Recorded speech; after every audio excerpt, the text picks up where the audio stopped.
I think like the third year of the team was like, okay, we won't have a saddle sponsor, you know, and you're like, do you think?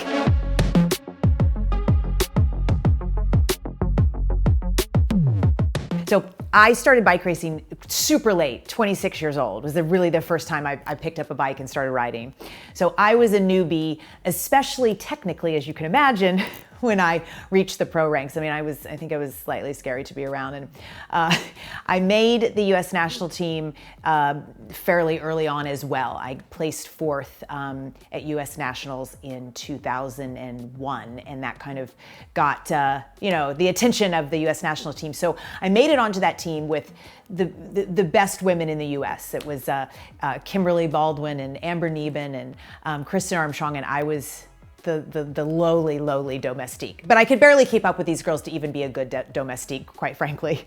T-Mobile was the sponsor of the US national team back in the day. And that whole regime had always, coached men and been the team managers and team owners for men.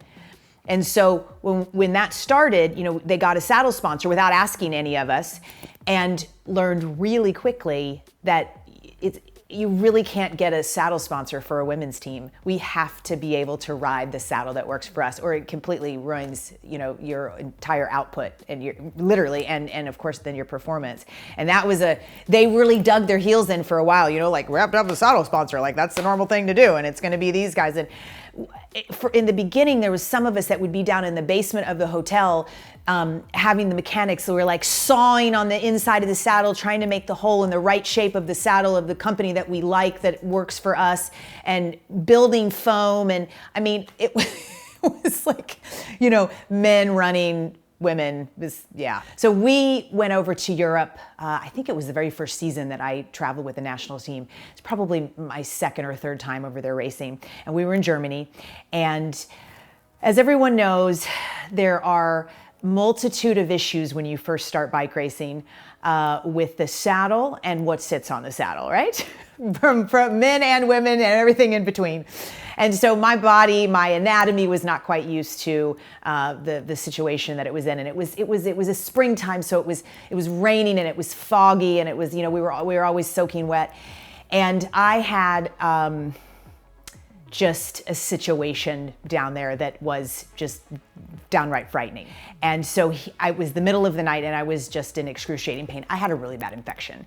And so I woke up Herweg, and I'm like, we have to go to the hospital. Like my fever was starting. I knew that it was a little, something was going on. So he took me to the hospital, and I had to take all my clothes off and put my feet up in stirrups.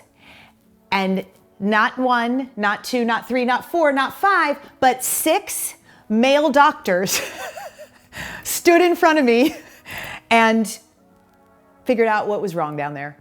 And it's probably the most horrifying, brutal, embarrassing, in today's time, not okay scenario that any woman should ever have to be in. But it was a severe infection. They put me on antibiotics and fixed it. But I didn't feel, I was in so much pain, and I was kind of delirious because the fever, that I didn't speak up, I think, how I should have. It could have maybe been a female or maybe one male doctor. So I don't know, but that's the most embarrassing thing that has happened to me in bike racing for sure.